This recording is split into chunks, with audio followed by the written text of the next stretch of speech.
નમસ્કાર દોસ્તો, સુપરફાસ્ટ તાજા સમાચારમાં તમારું સ્વાગત છે। દેશ, દુનિયા અને ગુજરાતના તાજા, મોટા અને સૌથી મહત્વપૂર્ણ સમાચાર જાણીએ તે પહેલાં તમે ચેનલમાં નવા હોય તો ચેનલને જરૂરથી સબસ્ક્રાઇબ કરીને વિડીયોને લાઇક કરી દેજો। સૌથી પહેલાં દોસ્તો આપણે વાત કરીએ તો ગઈકાલે ભાવનગર શહેર તેમજ આસપાસના વિસ્તારોમાં કમોસમી વરસાદ વરસ્યો તો ગુજરાતમાં વરસાદની આગાહી તો કરવામાં આવી જ હતી। તો આવામાં ભર ઉનાળે ભાવનગર શહેર તેમજ આસપાસના વિસ્તારોમાં કમોસમી વરસાદ પડ્યો છે। તો ગઈકાલે ભાવનગર શહેરના વિવિધ વિસ્તારોમાં વરસાદ જોવા મળ્યો તો આવી ભયંકર ગરમી વચ્ચે ઠંડક પણ થઈ છે। તો વરસાદથી વાતાવરણમાં ઠંડક પણ પ્રસરતા લોકોને ગરમીમાંથી રાહત મળી છે। તો દોસ્તો બીજા સૌથી મોટા સમાચાર સામે આવ્યા છે। યુપી અને બિહારમાં વરસાદ તેમજ વીજળીનો ભારે કહેર તો 83 જેટલા લોકોના મોત થયા। જી હા દોસ્તો, દેશમાં હવામાનનું બેવડું વલણ ચાલુ છે। તો જેમાં એક તરફ તીવ્ર ગરમી છે તેમજ બીજી તરફ વાવાઝોડું અને વરસાદનો ભારે કહેર છે। તો 10 એપ્રિલથી યુપી અને બિહારમાં વાવાઝોડાના કારણે 83 જેટલા લોકોના મોત થયા હતા, જેમાંથી 61 મૃત્યુ બિહારમાં થયા, જેમાં 22 મૃત્યુ ઉત્તર પ્રદેશમાં થયા છે। તો ગુરુવારે પણ ઉત્તરાખંડના ચામોલીમાં વાદળ ફાટ્યું હતું, જેમાં છેલ્લા 44 કલાકમાં બિહારમાં તોફાન વરસાદ અને વીજળી પડવાથી 56 જેટલા લોકોના મોત થયા છે। તો દોસ્તો ત્યાર પછી આગળ વધુ એક સૌથી મોટા સમાચાર મળ્યા છે। રાજ્ય સરકારનો મોટો નિર્ણય તો ગુજરાતમાં કાળઝાળ ગરમી વચ્ચે મહત્વપૂર્ણ નિર્ણય લેવાયો છે।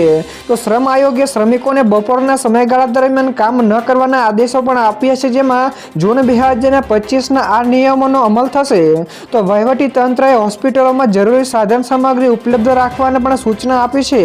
તો શ્રમ આયોગની કચેરીએ આ મુદ્દે પરિપત્ર પણ જાહેર કર્યો છે, જેમાં બપોરે 1 વાગ્યાથી લઈને 4 વાગ્યાના સમય દરમિયાન શ્રમિકો પાસે કામ ન કરાવવા અને શ્રમિકોને પણ કામ ન કરવાના આદેશો જારી કર્યા છે। તો દોસ્તો બીજા સૌથી અગત્યના સમાચાર સામે આવ્યા છે। સરકારી કર્મચારીઓ માટે ખુશખબર તો કેન્દ્ર સરકારે પોતાના લાખો કર્મચારીઓ અને પેન્શનરો માટે સારા સમાચાર આપ્યા છે। તો ડીએમાં 2% જેટલો વધારો મંજૂર કરવામાં આવ્યો છે, જેમાં ડીએ મૂળ પગાર ઉપર આપવામાં આવે છે। એટલા માટે દરેક કર્મચારી માટે પગારમાં પણ વધારો અલગ અલગ હોય છે। તો દાખલા તરીકે જો કોઈ કર્મચારીઓનો મૂળ પગાર 20,000 હોય તો પહેલા તેને 53% ડીએ એટલે કે 10,600 રૂપિયા મળતા હતા, તે હવે ડીએ વધીને 55% થઈ ગયો છે, એટલે કે હવે તેને 11,000 રૂપિયા મળશે। ત્યાર પછી આગળ દોસ્તો વધુ એક સૌથી અગત્યના સમાચાર ટેરિફ યુદ્ધ વચ્ચે એક સારા સમાચાર સામે આવ્યા છે। તો ટ્રમ્પના ટેરિફ યુદ્ધ વચ્ચે ભારત અને બ્રિટન વચ્ચે મુક્ત વેપાર કરાર ઉપર 90% સંમતિ સધાઈ ગઈ છે। તો બ્રિટિશ સરકાર આ વર્ષની અંદર 1.4 અબજ વસ્તી ધરાવતા ભારત સાથે આ વેપાર ભાગીદારીને અંતિમ સ્વરૂપ આપવા માટે આશાવાદી છે। તો ધ ગાર્ડિયને તેના અહેવાલમાં એક સૂચના ટાંકીને કહ્યું કે કરાર લગભગ અંતિમ સ્વરૂપમાં પામી ગયો છે અને આપણે પહેલા કરતાં વધારે નજીક છીએ અને બંને દેશો વચ્ચે રાજકીય સ્તરે પણ વાતચીત થઈ રહી છે। ત્યારબાદ દોસ્તો ફટાફટ આગળના બીજા સમાચારની વાત કરવામાં આવે તો ટ્રાયના આદેશોની અસર શરૂ તો ટેલિકોમ કંપનીઓનો મહત્વપૂર્ણ નિર્ણય। જી હા દોસ્તો, ટ્રાયના આદેશની અસર દેખાવા લાગી છે। તો ટેલિકોમ કંપનીઓ જેમ કે એરટેલ, જીઓ અને વીઆઈની વેબસાઇટ તેમજ એપ્લિકેશન ઉપર તેમના 5G, 4G તેમજ 2G કવરેજ મેપનો પ્રકાશિત કર્યા છે। તો તાજેતરમાં જ ટેલિકોમ નિયમનકારે ટેલિકોમ કંપનીઓને તેમની વેબસાઇટ્સ અને એપ્લિકેશનો ઉપર નેટવર્ક કવરેજ મેપ્સ પ્રકાશિત કરવાના આદેશો આપ્યો હતો, જેથી યુઝર્સ એટલે કે વપરાશકર્તાઓને ઓપરેટર પસંદ કરવામાં કોઈ પણ સમસ્યાનો સામનો ન કરવો પડે। તો દોસ્તો બીજા સૌથી મહત્વપૂર્ણ સમાચાર સામે આવ્યા છે। પહેલીવાર આ રીતે થશે સિંહોની ગણતરી। જ્યાં દોસ્તો ગુજરાતમાં સિંહ ગણતરીને લઈને વન મંત્રી મુળુભાઈ બેરાએ જણાવ્યું કે રાજ્યમાં પહેલી વખત સિંહ ગણતરીમાં AI એટલે કે આર્ટિફિશિયલ ઇન્ટેલિજન્સની મદદ લેવાશે। તો 10 થી લઈને 13 મે સુધી સિંહ ગણતરી યોજાશે, જેમાં સ્વયંસેવકો, વન વિભાગ તેમજ NGO પણ જોડાશે। તો દોસ્તો ઉલ્લેખનીય છે કે 11 જિલ્લાઓમાં સિંહ ગણતરી થશે। તો દરેક 5 વર્ષે થતી આ ગણતરી હવે લગભગ 10 વર્ષે થશે। તો આ ગણતરી 2 તબક્કામાં 24 કલાક ચાલશે। તો દોસ્તો ત્યાર પછી આગળ વધુ એક સૌથી મહત્વપૂર્ણ સમાચાર મળ્યા છે. ગુજરાતના રાજકારણમાં મોટી ઉથલપાથલ થશે. જ્યાં દોસ્તો મળતી માહિતી પ્રમાણે 15 એપ્રિલ પછી ગમે તે સમયે કોંગ્રેસનું નવું માળખું જાહેર થઈ શકે છે. તો ત્યારે કોણ રહેશે અને કોણ બહાર થશે તે અંગેની ચર્ચાઓ પણ ચાલી રહી છે. તો વાત તો એ પણ ચર્ચામાં છે કે 15 એપ્રિલે રાહુલ ગાંધી ફરી એકવાર ગુજરાત આવવાના છે. તો તેઓ જિલ્લા પ્રમુખ તેમજ સંગઠનોના હોદ્દેદારોની પણ પસંદગી કરશે. ત્યારે કોંગ્રેસની કમિટીમાં પણ ગેનીબેન ઠાકોર અને જિગ્નેશ મેવાણીને પણ મોટી જવાબદારી સોંપવામાં આવી શકે છે. ત્યારબાદ દોસ્તો આ સિવાયના બીજા સમાચારની ઝડપથી વાત કરવામાં તો ઔદ્યોગિક ઉત્પાદન વૃદ્ધિમાં થયો ઘટાડો. જ્યાં દોસ્તો ભારતના ઔદ્યોગિક ઉત્પાદન અંગે એક નિરાશાજનક આંકડો બહાર આવ્યો છે. તો આ વર્ષે ફેબ્રુઆરીમાં ભારતના ઔદ્યોગિક ઉત્પાદન વૃદ્ધિમાં ઘટાડો થયો છે. જેમાં ફેબ્રુઆરી માસમાં દેશનો ઔદ્યોગિક ઉત્પાદન વૃદ્ધિ દર ઘટીને 2.9%ના 6 મહિનાના નીચલા સ્તરે પહોંચી ગયો છે. તો શુક્રવારે જાહેર કરાયેલા સત્તાવાર આંકડાઓમાંથી આ માહિતી પ્રાપ્ત થઈ છે. તો આ મંદી મુખ્યત્વે ઉત્પાદન, ખાણકામ તેમજ વીજળી ક્ષેત્રના નબળા પ્રદર્શનના કારણે છે.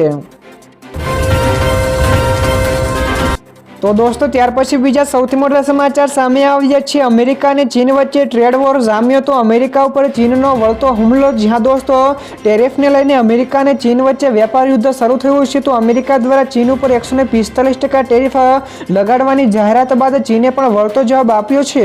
તો ચીને અમેરિકન ઉત્પાદનો ઉપર 125% વધારાનો ટેરિફ લગાડવાની પણ જાહેરાત કરી છે. તો ચીન અને અમેરિકા વચ્ચે ચાલી રહેલા વેપાર યુદ્ધ ઉપર આખી દુનિયા નજર રાખી રહી છે. તો આના કારણે વિશ્વભરના બજારોમાં સતત હલચલ પણ જોવા મળી રહી છે. તો દોસ્તો ત્યાર પછી આગળ વધુ એક સૌથી મોટા સમાચાર અમરનાથ યાત્રા માટે ફિટનેસ સર્ટિફિકેટ આપવાનું શરૂ થયું. જ્યાં દોસ્તો આ વર્ષે 3 જુલાઈથી 9 ઓગસ્ટ સુધી 39 દિવસ સુધી પવિત્ર અમરનાથની યાત્રા ચાલશે. તો અમરનાથ યાત્રા માટે ફિટનેસ સર્ટિફિકેટ આપવાનું શરૂ કરવામાં આવ્યું છે. જેમાં યાત્રામાં જવા માટે ફિટનેસ સર્ટિફિકેટને ફરજિયાત કરાયું છે. તો સુરતમાં નવી સિવિલ અને પાલિકા સ્મીમેર હોસ્પિટલોમાં ફિટનેસ સર્ટિફિકેટ આપવામાં આવી રહ્યા છે. તો હેલ્થ સર્ટિફિકેટ કઢાવવા આવતા વ્યક્તિએ લેબોરેટરીમાં તપાસ કરાવવાનું ફરજિયાત રહેશે. ત્યાર પછીના દોસ્તો આગળના બીજા સમાચાર સોના અને ચાંદીના ભાવ વિશે પણ મળ્યા છે. તો સોનામાં ભડકો નવો રેકોર્ડ બન્યો. જ્યાં દોસ્તો ગઈકાલે સોનાના ભાવે નવો રેકોર્ડ બનાવ્યો છે. તો Indian Boolean and jewellers association એટલે કે IBJA અનુસાર 24 કેરેટ સોનાના 10 ગ્રામનો ભાવ 2,913 રૂપિયા વધીને 93,074 રૂપિયા થયો છે. તો અગાઉ 10 ગ્રામ સોનાનો ભાવ ₹90,161 રૂપિયા હતો. તો 1 કિલો ચાંદીના ભાવમાં પણ 1,958 રૂપિયા વધીને ₹92,627 પ્રતિ કિલોએ થયો છે. તો અગાઉ ચાંદીનો ભાવ પણ ₹90,679 રૂપિયા હતો. તો દોસ્તો બીજા સૌથી અગત્યના સમાચાર સામે આવ્યા છે. IPLથી અમદાવાદની મેટ્રો માલામાલ થઈ. જ્યાં દોસ્તો અમદાવાદમાં મેટ્રો ટ્રેન મુસાફરી માટે લોકોને ઉપયોગી થઈ રહી છે. તો પણ IPLમાં તેની ઉપયોગિતા વધી જાય છે. તો અત્યાર સુધીમાં આ વર્ષે અમદાવાદમાં IPLની 3 મેચો રમાઈ છે. તો તે દરમિયાન મેટ્રો ટ્રેનમાં 62,000 મુસાફરોએ સવારી કરી લીધી છે. તો મુસાફરોની આવી સંખ્યા વધતા મેટ્રોને 25 માર્ચના દિવસે 21.19 લાખ, તો 29 માર્ચે 26.57 લાખ અને 9 એપ્રિલ રોજ 23.56 લાખ રૂપિયાની આવક થઈ છે. ત્યાર પછી દોસ્તો આગળ વધુ એક સૌથી અગત્યના સમાચાર મળ્યા છે. વિસાવદરને CM ભૂપેન્દ્ર પટેલે આપી મોટી ભેટ. જ્યાં દોસ્તો CM ભૂપેન્દ્ર પટેલે ગઈકાલે વિસાવદરમાં માર્કેટિંગ યાર્ડથી જૂનાગઢ માટે કુલ 94 કરોડના વિકાસ કાર્યોને લોકાર્પણ અને ખાતમુહૂર્ત કર્યું હતું. તો આમાં વંથલી તાલુકાના બીજ નિગમો, ગોડાઉન, જૂનાગઢ શહેરના BRC ભવન તેમજ કેશોદ ગવર્મેન્ટ ગર્લ્સ હાઈસ્કૂલ સામેલ છે. તો આમાં 36.95 કરોડના વિકાસ કામોનું લોકાર્પણ પણ થયું છે. તો ઉલ્લેખનીય છે કે ટૂંક સમયમાં વિસાવદર વિધાનસભાની પેટા ચૂંટણી પણ યોજાશે.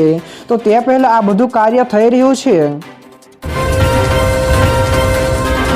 ત્યારબાદ દોસ્તો ફટાફટ આગળના બીજા સમાચારની વાત કરવામાં આવે તો મંદી વચ્ચે હીરા બજારમાં ઉઠામણા વધ્યા. જ્યાં દોસ્તો સુરતના હીરા બજારોમાં મંદી વચ્ચે ઉઠામણા કેસોમાં વધારો થયો છે. તો હાલમાં જ 2 વેપારીઓ 39.65 લાખના હીરા ઉધાર લઈને ચૂકવણી કર્યા વિના જ ઓફિસોને તાળું મારી ફરાર થઈ ગયા હતા. જેથી ઇકોસેલે તેમની ધરપકડ પણ કરી છે. તો બીજી તરફ યોગ્ય કામ અને પગાર ના મળતા રત્ન કલાકારો હડતાલ ઉપર પણ ઉતર્યા છે. તો યોગ્ય કામ અને પગાર ન મળતા રત્ન કલાકારોને ઘર ચલાવવું પણ મુશ્કેલ બન્યું છે. તો આપઘાતના બનાવો પણ વધી રહ્યા છે. તો તો દોસ્તો બીજા સૌથી મહત્વપૂર્ણ સમાચાર સામે આવ્યા છે. દુબઈમાં ખુલશે IIM અમદાવાદનું પ્રથમ આંતરરાષ્ટ્રીય કેમ્પસ. જી હા દોસ્તો, IIM અમદાવાદે તેના પ્રથમ આંતરરાષ્ટ્રીય કેમ્પસની જાહેરાત કરી છે. તો આ કેમ્પસ દુબઈ ઇન્ટરનેશનલ એકેડેમિક સિટીમાં બનાવવામાં આવશે. તો આ અંગે UAE સરકાર તેમજ IIM અમદાવાદ વચ્ચે એક MOU ઉપર હસ્તાક્ષર પણ કરવામાં આવ્યા છે. તો આ એક ઐતિહાસિક પગલું PM નરેન્દ્ર મોદી અને દુબઈના ક્રાઉન પ્રિન્સ શેખ હમદાન બિન મોહમ્મદ બિન શાહિદ અલ મકતુલ વચ્ચેની તાજેતરની જ મુલાકાત દરમિયાન લેવામાં આવ્યું હતું. તો દોસ્તો ત્યાર પછીના આગળના વધુ એક સૌથી મહત્વપૂર્ણ સમાચાર શેર માર્કેટ વિશે પણ મળ્યા છે. તો શેર બજાર લીલા નિશાન ઉપર બંધ થયું. જી હા દોસ્તો, સપ્તાહના છેલ્લા દિવસે શેર બજારમાં જોરદાર વધારા સાથે બંધ થયું હતું. તો સેન્સેક્સમાં 1310 પોઈન્ટના વધારા સાથે 75,157 સ્તરે બંધ થયો, જ્યારે નિફ્ટીમાં પણ 429 પોઈન્ટના ઉછાળા સાથે 22,828ના સ્તરે બંધ થયો હતો.